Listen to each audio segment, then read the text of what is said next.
Tell us what you're seeing and hearing about the repercussions of that attack on the dam.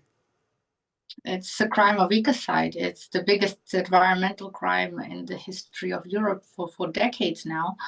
And it affects not just the environment, not just the natural resources, the animal world, the plant world, but also the people who have been left their homes flooded. It's absolutely devastating footage coming from friends and relatives who are just sending in pictures of their houses where the first floor is completely inaccessible and with people being stranded in their attics. Some of them actually refusing to leave, knowing well enough that the water will start to go down within days, and within a week's time it will be possible to start rebuilding and recovering all of that damage. But at the same time, what will be left? The water resources in the region of Kherson will be very scarce. Already there are problems with drinking water in the regions of Zaporizhia, of Dnipropetrovsk, where water is being delivered to people by way of trucks. And given that summers in the southern eastern regions of Ukraine are very hot, it's going to be a very difficult summer for many people, especially the elderly and especially the very young.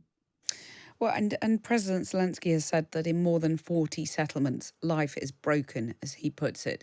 He's reflected a sort of measure of surprise that there hadn't been more help and also more condemnation from international communities. What's your feeling on that?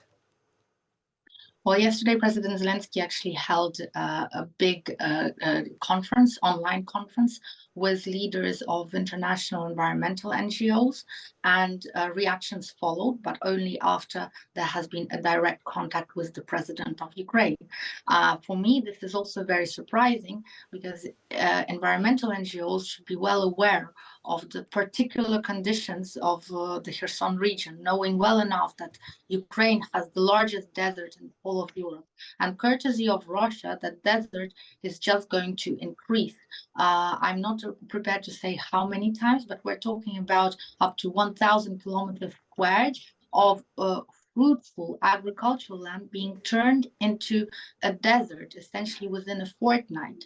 And at the end of the day, what that is going to cause is rise of temperatures in Europe, a rise of seawater levels as a result in the world. That is also going to contribute in the negative aspect to the climate change, and that is also going to affect the food prices, because the fields which were once used for agriculture will now be turned into sand.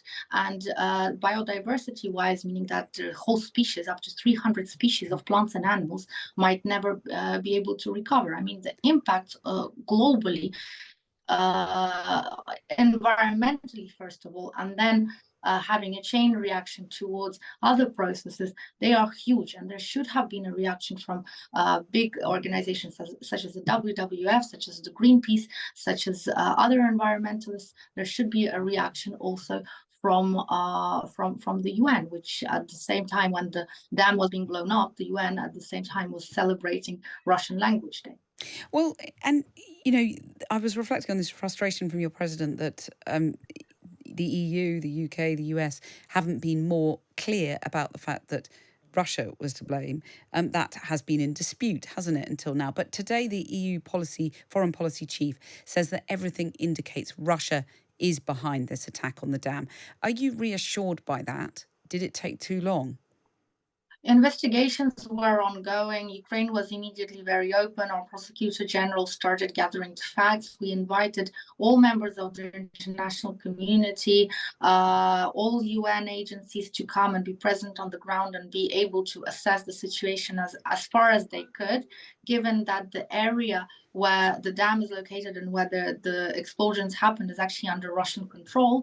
Russia, of course, denied access to anyone, to any international organizations to come and investigate. And that is already very much telling in terms of who is behind this crime and who is to bear the full responsibility. Right. Again, it was kind of difficult to hear the comments that, well, if it was Russia, and seeing some ambiguity in some of the statements coming up in major international media. And just to give us a sense of where Ukraine is now on this counteroffensive and how much it has been hampered by having to rescue people and focus on the damage caused by the dam. Oh, it's extremely difficult because we realize that the full damage will be uncovered once the water starts to go down. What is also extremely difficult is that the people most affected are on the left bank of the river Dnipro. The flooding there is much more severe than on the right bank. The right bank is controlled by Ukraine, but the left bank is fully under occupation, under the control of Russian forces. And of course, we do not have the access to help evacuate people. Something else that was happening as we tried, Ukrainian authorities tried to take people out by boats and by whatever other means possible from their homes, from their houses. The evacuation convoys were being shelled by Russian troops from the other side of the riverbank. And that is just absolutely devastating footage. You can see on social media, you can see in the news, as people are trying to flee this Russia-made flood, they are still being covered by whole lines of artillery shots. Lesia Vasylenko, thank you very much for coming on and talking to us about the latest situation on the ground in Ukraine. Lord Ricketts was the UK permanent representative to NATO, joins me on the line now. Good afternoon, Lord Ricketts. Hello. I hope you could hear what Lesia Vasylenko was saying, and I just wonder what your reaction is to the thought in Ukraine that the EU, the UK, the US have been too slow to point the finger of blame at Russia for the attack on the dam. I think there's been no shortage of coverage across Western countries on the scale of what has happened. It's an environmental catastrophe. It's a human catastrophe. And as your guest was saying, it will have long-term consequences in the region. I think all that's been very clear, and our Prime Minister and others have said that.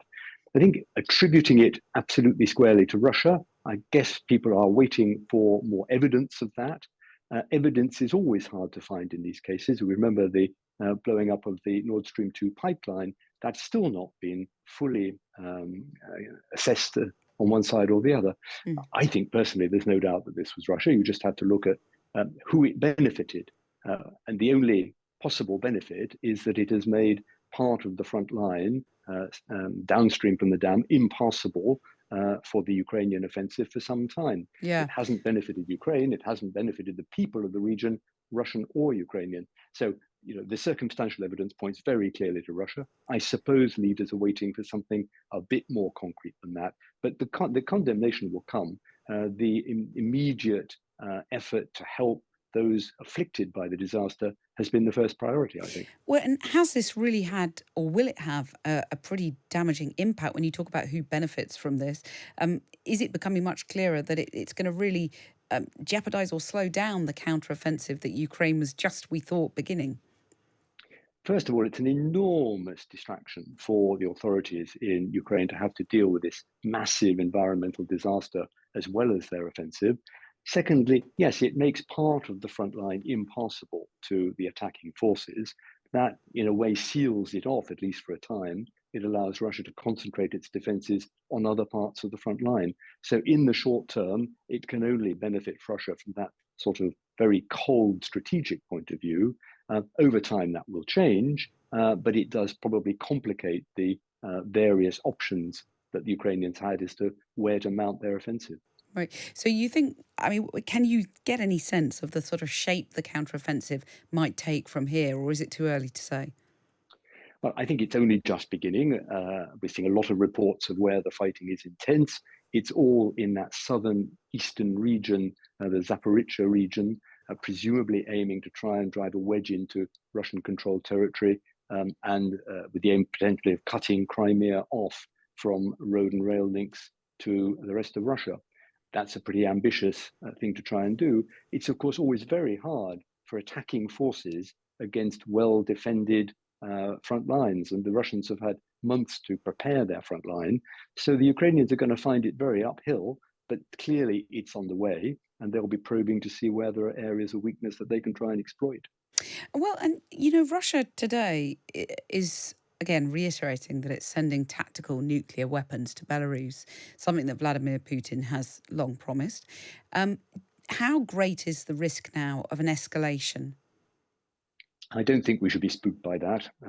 Putin is a past master at the flesh creeping, brandishing the nuclear threat. He's been doing it throughout this war. These nuclear weapons will remain firmly under the control of the Russians, whether they're in Russia or in Belarus. So I don't think, honestly, it changes anything. It's an attempt, I think, to distract from, first of all, the disaster from the blowing up of the dam, and secondly, the fact that the Ukrainians are now on the offensive, I don't think, honestly, that it changes the situation or increases the risk of escalation at all. At Times Radio, we bring the front pages to life. Tune in to hear me, Cathy Newman, on Drive every Friday, 4 till 7.